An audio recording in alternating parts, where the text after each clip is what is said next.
Hi,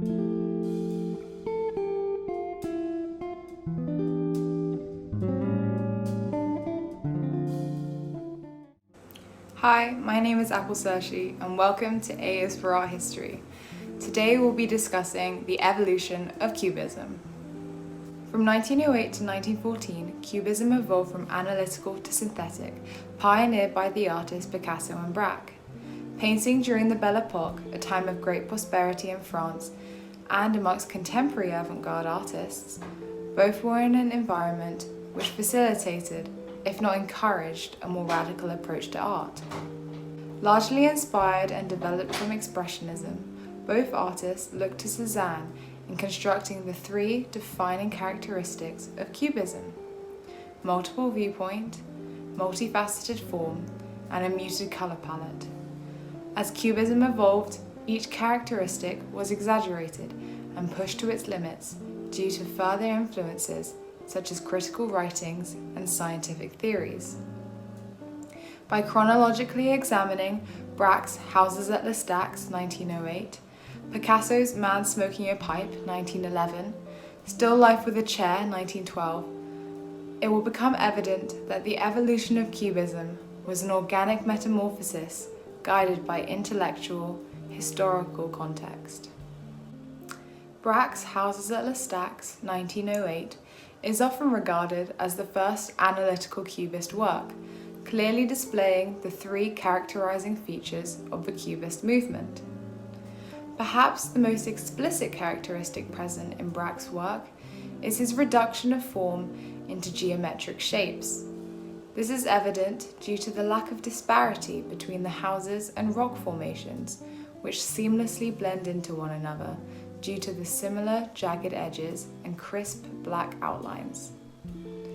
Perhaps Braque owes his technique to the landscape he had witnessed. L'Estaques was famous for its impressive rock formations. However, one cannot dismiss the artistic influences that were also present. Braque was obsessed with Cézanne, whose use of geometric forms in landscape, for example in Mont Saint-Victoire 1885, can be seen to greatly inspire the artist's employment of geometric forms and blocked colours. Cézanne's influence is clearly present in many other ways. For example, Braque has also used sketchy brushwork to render his scene, and a dimension to the forms. Braque has even gone as far to include framing trees, a motif common in Cézanne's work, as seen in Bathers, 1905. Another characteristic of the Cubist movement displayed in Houses at L'Estaques is Braque's use of multiple viewpoint. This is evident in the central house, in which the roofline doesn't match with the corners of the walls. The shading is nonsensical and inconsistent, as it suggests there are multiple light sources. This is a clear example of multiple viewpoint, in which the artist dissects the illusion of reality. In turn, Braque gives the painting what Hughes describes as no feeling of solidity, as the angles and solid forms do not behave within the rules of geometry. In a way, this characteristic can also be credited to Cézanne, as he was one of the first artists to employ this technique in his painting. For example, in Cézanne's Still Life with a Plaster Cupid 1894, the artist has distorted the shape of the room. The line of the wall does not meet in the same place after being disrupted by the Cupid. Although this may be subtle, it suggests a clear influence over the Cubist movement as they continued to exploit multiple viewpoint in their work.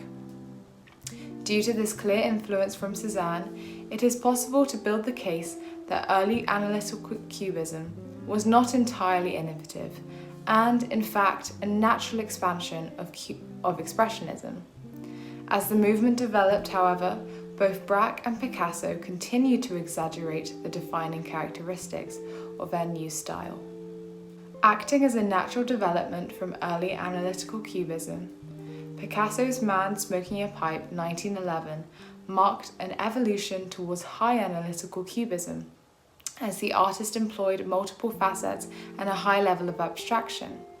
In comparison to Braque's Houses at L'Estaques, This work is increasingly codified to the point where it is almost unrecognizable.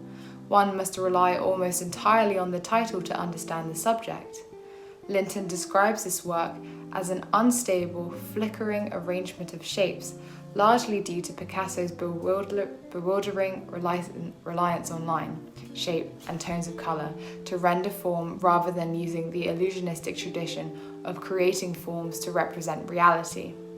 For example, Picasso has used arc lines to suggest the head of the figure, and the eyes and eyelids are recognisable due to the proximity of their shape with reality.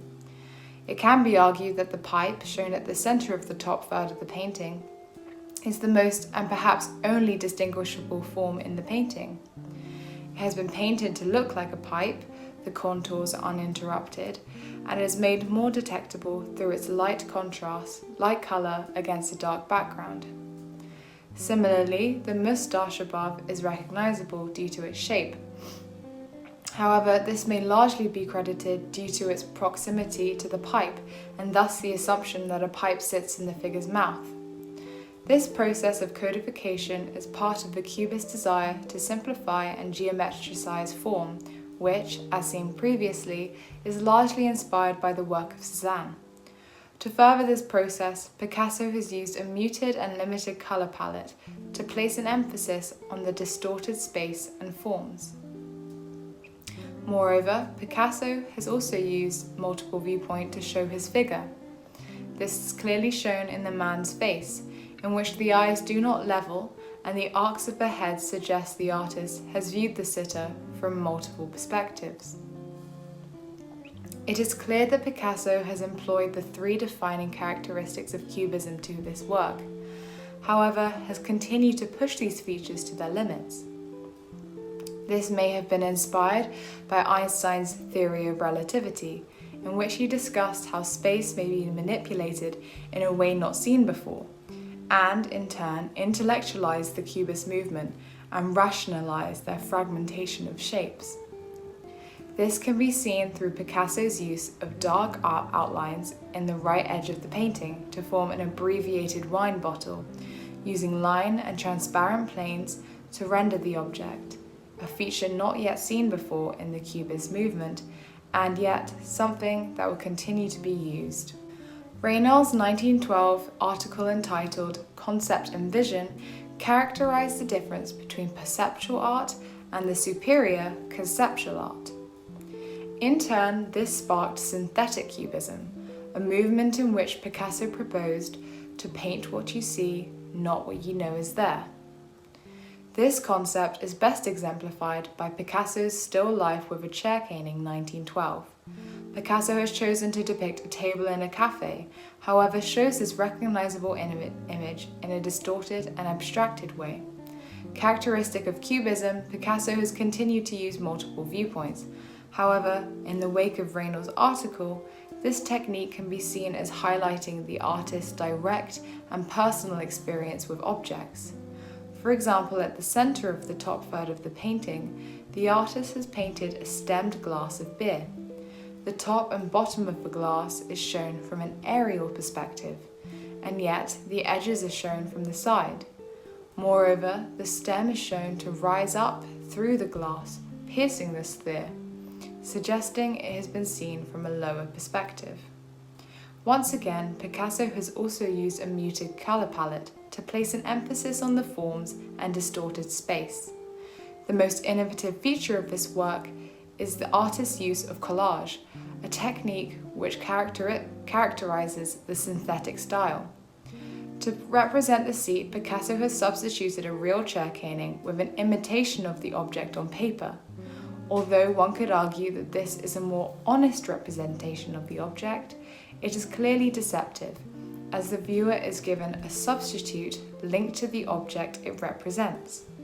Historical context played a large role in legitimizing and intellectualizing the Cubist movement, which had been pioneered and developed by Pablo Picasso and Georges Braque. The artist's work evolved from analytical to synthetic, working in both painting and sculpture in order to confound traditional visual language, and in turn give an impression of the relativity of sight. There is no doubt that the art produced by Picasso and Braque from 1908 to 1914 paved the way for movements such as Dada, Surrealism, and pop art. In short, Cubism changed the course of art history.